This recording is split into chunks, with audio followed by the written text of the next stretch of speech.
রাধামা বলো তো, গান্ধারীর 100 পুত্র মারা গেল কেন? একবার দুর্বাসা ঋষি কুন্তী মাতার কাছে এসে বলছে, মা আমি আজকে তোমার বাড়িতে সেবা নেব, কিন্তু একটা শর্ত আছে, 101 রকম পদ রান্না করে 101টা স্বর্ণপাত্রে রাখতে হবে। তখন কুন্তী মাতা বলছে, আমি তাই করব।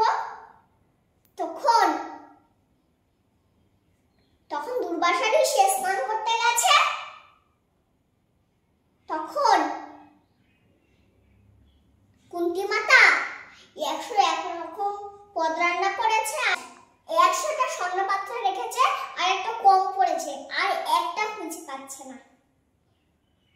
তখন কুন্তী মাতা মনে মনে করছে, আমি যদি ঋষির সেবা দিতে না পারি তাহলে তো আমার খুব অপরাধ হয়ে যাবে।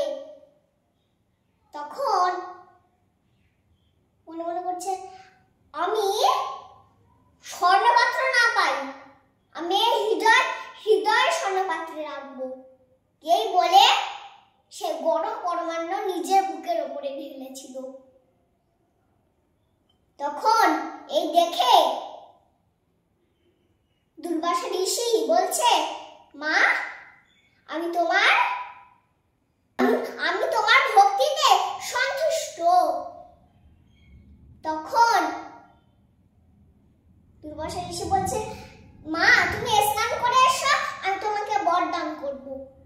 তখন কুন্তী মাতা স্নান করতে গেছে, দুর্বাসা ঋষি চোখ বন্ধ করে ধ্যানে বসেছে। তখনই এমন সময় গান্ধারী এসেছে। গান্ধারী এসে তার পায়ে প্রণাম করেছে। তখন গান্ধারী বলছে, বাবা আমাকে বরদান করুন। তখন বলছে, মা কুন্তী মাতা ভেবে বরদান করছে, মা তুমি শতপুত্রের জননী হবে। এই বর পেয়ে গান্ধারী চলে গেছে, বর চুরি করে নিয়ে গেছে। তখন এমন সময় কুন্তী মাতা এসে তার পায়ে প্রণাম করেছে, বলছে, বাবা এবার আমার বরদান করুন। তখন বলছে, আমি তো বর দিয়ে দিয়েছি। তখন কুন্তী মাতা বলছে, আমি তো বর পাইনি। তখন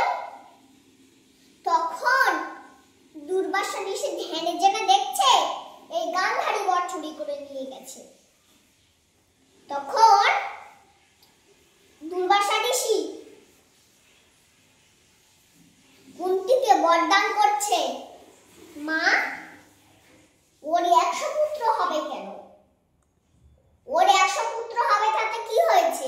তোমার 5টা পুত্র হবে, ওই 5টা পুত্রের হাতে ওর 100 পুত্র মারা যাবে।